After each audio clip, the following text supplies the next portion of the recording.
Os meus pais ainda moram na casa em que eu cresci, onde aconteceram algumas estranhas comigo. Ainda nos dias de hoje, apesar de não morar mais lá e já ser um pouco mais velha, eu não gosto de passar a noite lá. Nenhum outro membro da minha família sentiu o que eu sentia ou passou pelo que eu passei. Apesar de quando as minhas amigas da escola iam dormir em casa sempre, falavam que ficavam pouco à vontade e às vezes ficavam assustadas por nada. Eu sempre fiquei assustada em casa, desde que eu me lembro, particularmente no meu quarto. O meu quarto me assustava tanto que muitas vezes eu me recusava a dormir no meu quarto e acabava dormindo no quarto do meu irmão com ele. Eu tinha muito medo das minhas bonecas também.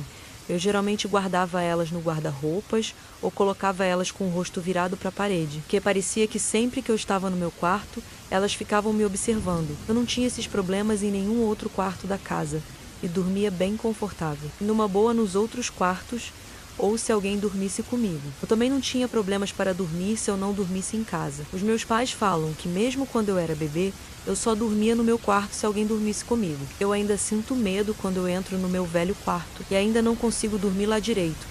Mas eu não sei exatamente o que é que causa isso. Apesar da maioria das coisas estranhas que aconteceram naquela casa comigo terem sido no meu quarto, algumas coisas aconteceram em outros lugares da casa também. A maioria das coisas aconteceu quando eu tinha entre 7 e 12 anos. E eram coisas pequenas, luzes acendendo e apagando, objetos mudando de lugar e de posição. Abaixo estão as duas coisas que aconteceu comigo, que eu me lembro com mais clareza. Um dia eu estava brincando com duas amigas no quarto do lado do meu. O do meu irmão, nós já estávamos lá já fazia algum tempo. Quando decidimos brincar com um brinquedo que ainda estava no meu quarto, então nós fomos lá para pegar ele. O quarto não tinha nada de anormal quando eu entrei nele. Eu atravessei o quarto, peguei o brinquedo que estava embaixo da janela, então eu virei para sair do quarto. Quando eu estava no meio do quarto, olhando a porta, eu ouvi um clique e o barulho do mecanismo de uma bailarina mecânica que eu tinha começar a funcionar. Eu virei para trás e a bailarina estava dançando. O clique que eu tinha ouvido era o botão de ligar sendo movido. Eu fui até ela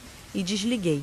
Depois voltei para as minhas amigas e contei para elas o que tinha acontecido. Nós tentamos encontrar uma explicação racional para tudo aquilo, como uma das minhas amigas, que estava brincando com aquela boneca umas 2 horas antes. E deixado ela ligada, mas na hora eu descartei essa possibilidade, pois tinha ouvido o clique dela sendo ligada, e de quando eu entrei no quarto, ela estava desligada. A segunda coisa estranha aconteceu algum tempo depois. Eu acordei no meio da noite, enrolada no lençol e no cobertor. Eu fiquei lá por uns 15 minutos sem sono, e então eu ouvi passos do lado de fora do meu quarto. Eu achei que devia ser o meu irmão ou a minha mãe, mas os passos passaram os quartos deles e entraram no meu... Eu ainda estava embaixo das cobertas. E como eu nunca tinha ouvido passos fantasmas antes, o meu primeiro pensamento foi que era um ladrão. Eu fiquei bem imóvel embaixo do cobertor, para que o ladrão não soubesse que eu estava ali e não me machucasse. Os passos passaram pela minha cama e foram até o gaveteiro do lado da janela. Menzá!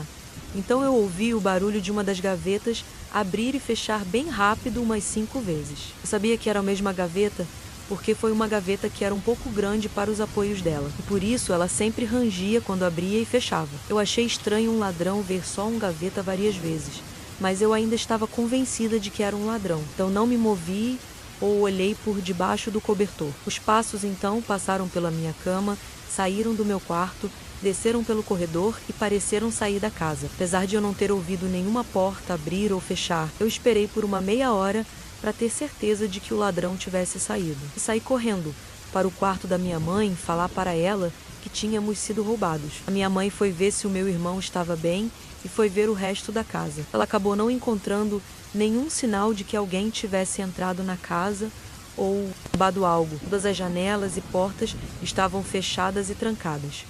Foi só então que eu pensei no fato de poder ter sido visitada por um fantasma. Minha mãe tentou me convencer de que eu estava dormindo, ou que talvez fosse o meu irmão querendo pregar uma peça em mim. Mas eu sei que eu estava completamente acordada, de ter e nunca ouvi o som do meu irmão entrando no quarto dele depois de ter ouvido os passos saírem da casa. A maioria das estranhices parou quando eu entrei na adolescência, exceto o som dos passos. Depois dessa noite, eu continuei a ouvir os passos no meio da noite, apesar de ouvir eles com pouca frequência e deles nunca mais entrarem no meu quarto. Às vezes eu ouvia os passos correndo pelo corredor e tentando abrir as 2 portas do final dele que ficavam trancadas. Esses passos continuaram até quando o meu irmão se mudou de casa, provando que não podia ser ele tentando me assustar. Que, como eu mencionei antes, ninguém mais da família presenciou alguma coisa de estranha na casa, ou só uma vez o meu irmão falou que 2 vezes acordou de noite com um som de passos do lado de fora da janela dele. Mas pensou que fosse algum ladrão também. Desde que eu saí de casa,